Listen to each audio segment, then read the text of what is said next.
At least 46 people have died after floodwaters from Ida's remnants swamped cities from Virginia to New England.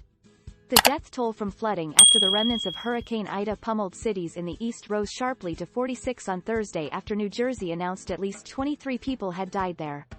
Governor Phil Murphy said the majority of the deaths were people caught in their vehicles by flooding and were overtaken by the water. Officials said many people were unaccounted for.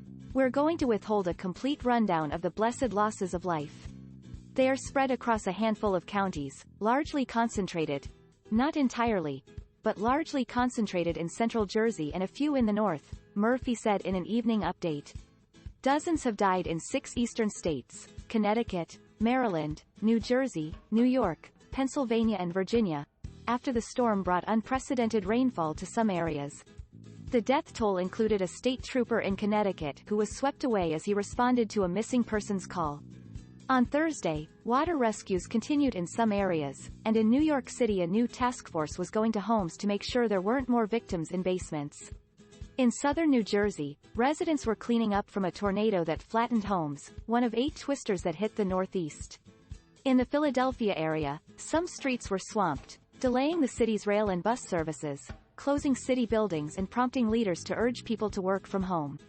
Rescuers navigated boats through flooded streets Thursday morning in and around Philadelphia, northern Delaware and parts of New York State, ferrying people from flooded homes.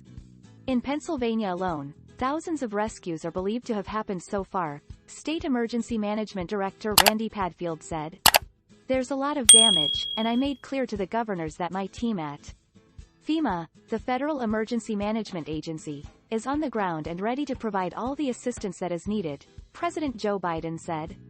In New York City, first responders rescued commuters from halted subway trains Wednesday night, while other travelers were stranded overnight in subway stations, some sleeping on benches with service suspended and no way to get to their destinations. NYPD Chief of Department Rodney Harrison said Thursday that 835 people were rescued from the subway system.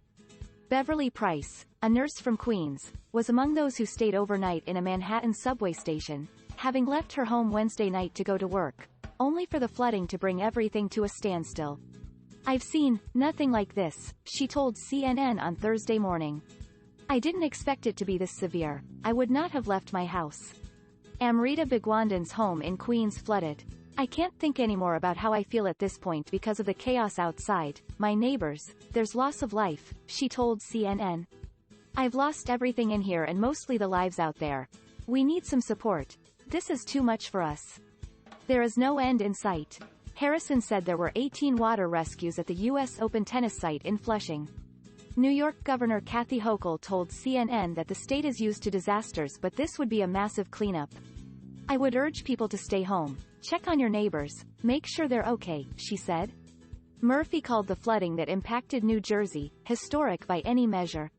It's never flooded like this, it's never rained like this, Murphy said, adding that state officials will do an investigation into the storm and their response. Murphy said storms like Ida reflect climate change realities and the need to address it. These storms are coming more frequently and with more intensity, so there's no denying it, Murphy said. Emergencies were declared for New York State, New York City and New Jersey. In New York City alone, firefighters rescued hundreds of people from vehicles on flooded roads and hundreds more from the subway system, the city fire department said.